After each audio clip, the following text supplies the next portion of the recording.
Salam sejahtera, terima kasih karena bersama dengan saya di Nazilin Unity Channel. Akhirnya Anwar Ibrahim bersuara berkait dengan isu pemilihan parti PKR yang sedang panas sekarang ini.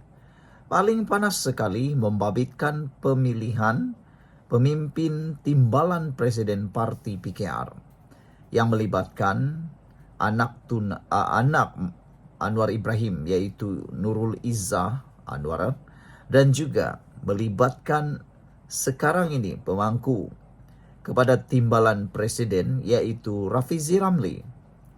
Dua-duanya adalah orang yang sangat berkaliber, berpengaruh, dan yang memulakan reformasi. Anda masih ingat, kedua-dua mereka ini mempunyai kekuatan tersendiri. Ramailah, terutamanya Walaun, suka sangat apabila dua pribadi ini, yaitu Rafizi dan Nurul Izzah, bertanding jawatan timbalan presiden. Mereka kata begaduh lah macam-macam. Tapi mereka lupa, macamlah parti Walaun itu tiada pertandingan. Semua parti politik memang ada pertandingan, itu namanya demokrasi. Jadi kalau nak bertanding, apa masalahnya?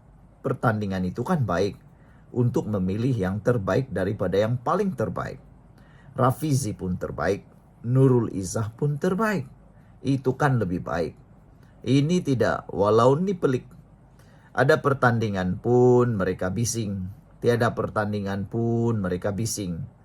Apalah nak sangat nak diikutkan kata-kata walaun. Buat apa nak layan? Nah, macam itulah. Akhirnya Anwar Ibrahim mengemukakan atau bersuara berkaitan dengan pemilihan PKR tersebut. Kata Anwar Ibrahim, pertarungan tersebut adalah pertarungan rakan-rakan setia. Pemilihan PKR 2025 perlu dianggap sebagai satu pertarungan antara rakan-rakan setia dalam parti, kata Perdana Menteri Datuk Seri Anwar Ibrahim. Justru Anwar yang juga Presiden PKR berkata, semua calon berkenan harus disantuni dengan baik, supaya semangat persaudaraan dalam kalangan ahli parti kekal utuh. Pemilihan ini antara rakan-rakan setia yang banyak daripadanya tokoh reformasi. Oleh itu, kita kena jaga supaya tidak terlanjur kerana kita mahukan pemilihan ini untuk kita rangkul sebagai satu kekuatan, katanya. Beliau berkata demikian ketika ditemui pemberita selepas mempengerusikan mesyuarat Majlis Pimpinan Negeri PKR Sabah di sini hari ini. Pada masa sama, Anwar mengingatkan penyokong kepada pihak yang bertanding untuk tidak terlajak berlebihan kerana ia boleh mengeruhkan keadaan. Ini PKR persaudaraan yang harus diperkukuh. Selesai saja Kongres Nasional PKR, kita harus bekerja sebagai satu pasukan yang padu, katanya. Proses pencalonan pemilihan parti yang berakhir Jumat lepas menyaksikan Anwar tidak dicabar bagi jawatan presiden. Manakala bagi jawatan timbalan presiden, Nurul Izzah Anwar bakal bertembung dengan penyandang Datuk Seri Rafizi Ramli yang juga Menteri Ekonomi. Bagi jawatan naib presiden, 12 ahli telah mengemukakan pencalonan masing-masing, termasuk 4 penyandang, iaitu Nik Nazmi Nik Ahmad, Chang Ling Kang, Datuk Seri Aminuddin Harun, dan Datuk Seri Amiruddin Syari.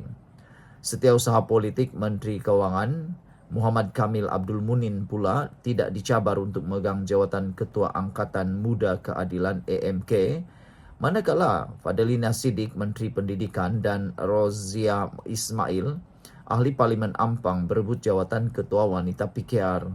Kongres Nasional PKR termasuk Kongres Angkatan Muda Keadilan dan Kongres Wanita dijadualkan berlangsung pada 22 hingga 24 Mei ini di Johor Bahru, dan 23 Mei ditetapkan sebagai hari pengundian.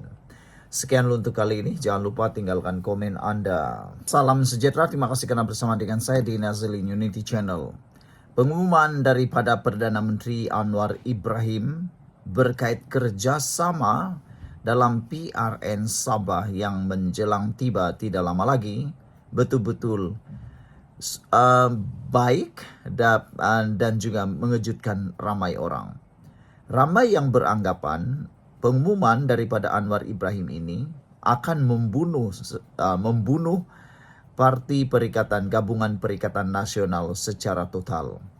Ini apabila, kata Anwar Ibrahim, PRN Sabah, kerjasama Pakatan Harapan, Barisan Nasional dan GRS perlu demi kestabilan politik. Bermakna, dengan kenyataan daripada Anwar Ibrahim ini ada kemungkinan 90% kemungkinan Anwar Ibrahim memberikan signal supaya GRS, Pakatan Harapan dan Barisan Nasional bekerja sama dalam PRN Sabah yang akan diadakan tidak lama lagi.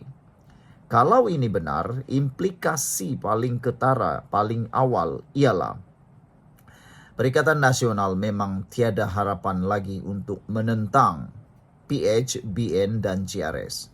Satu-satunya lawan gabungan ini, PH, BN, GRS, hanyalah warisan. Hanya itu yang boleh dilihat mampu menggugat, walau bagaimanapun warisan hanya mungkin akan menang di bahagian kerusi-kerusi tertentu kubu kuat mereka. Itu pun belum tentu lagi. Kerana dapat dilihat, kekuatan kerjasama PH dan BN di persekutuan menghasilkan jumlah undi yang luar biasa.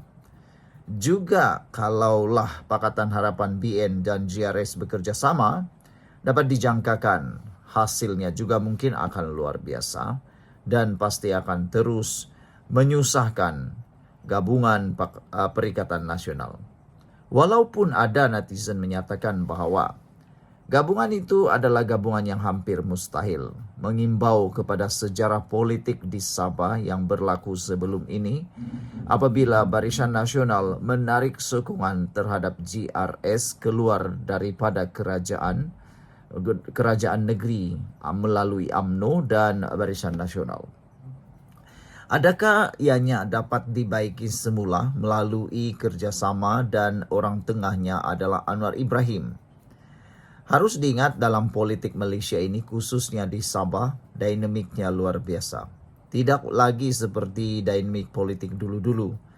Dinamik politik sekarang, apa saja boleh berlaku. Walaupun ramai yang mempersoalkan, kalau Barisan Nasional, Pakatan Harapan dan GRS menjadi kenyataan, pakatan ini menjadi kenyataan, persoalan pertama yang pasti akan menjadi pergolakan pertama ialah siapa calon ketua menteri. Adakah akan berlaku sekali lagi penggiliran ketua menteri selama 2 tahun sekali tukar? Karena kita tahu di Sabah pernah berlaku penggiliran ketua menteri.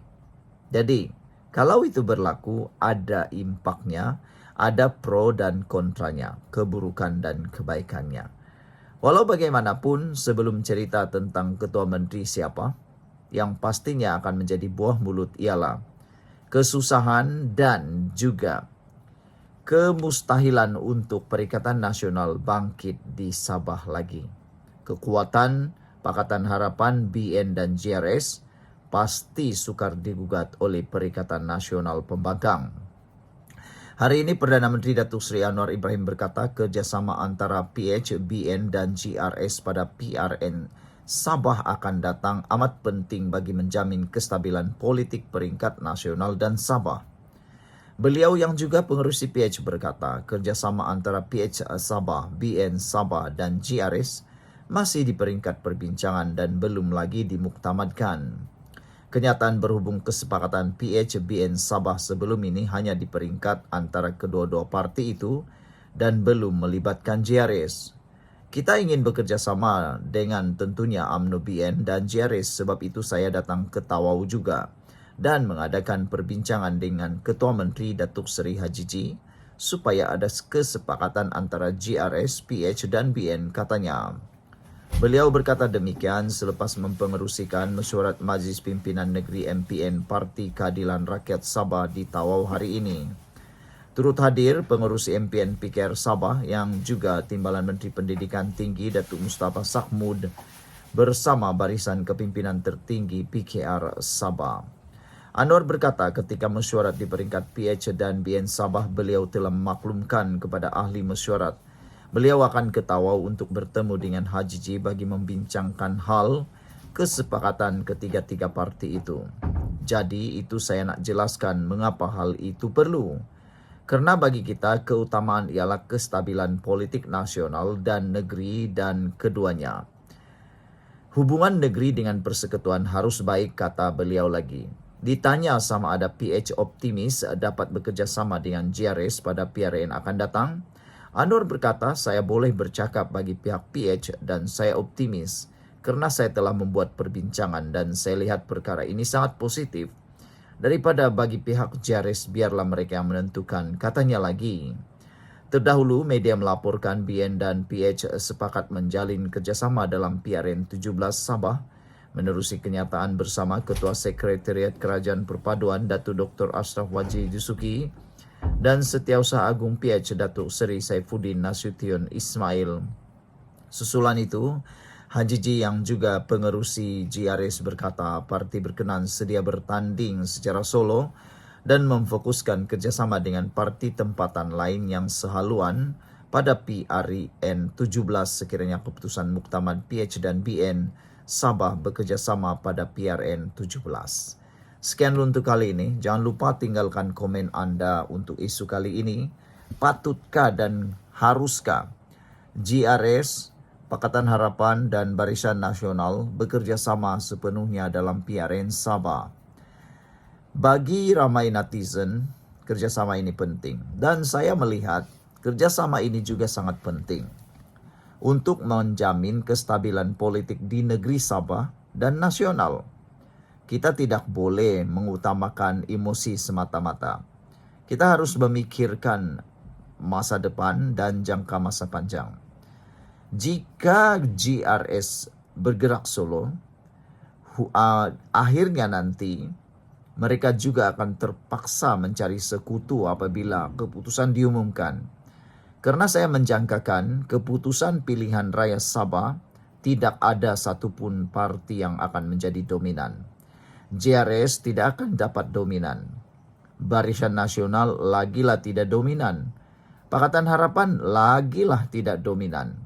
Jadi, tiga-tiga parti ini akhirnya juga akan bekerja sama membentuk gerakan ataupun membentuk kerajaan negeri pada waktu itu. Jadi, daripada susah-susah nak menang, lebih baik awal-awal menang dulu. Nanti fikirkan kemudian siapa jadi ketua menteri dan pemimpin-pemimpin seterusnya. Sekian dulu untuk kali ini. Jangan lupa tinggalkan komen anda.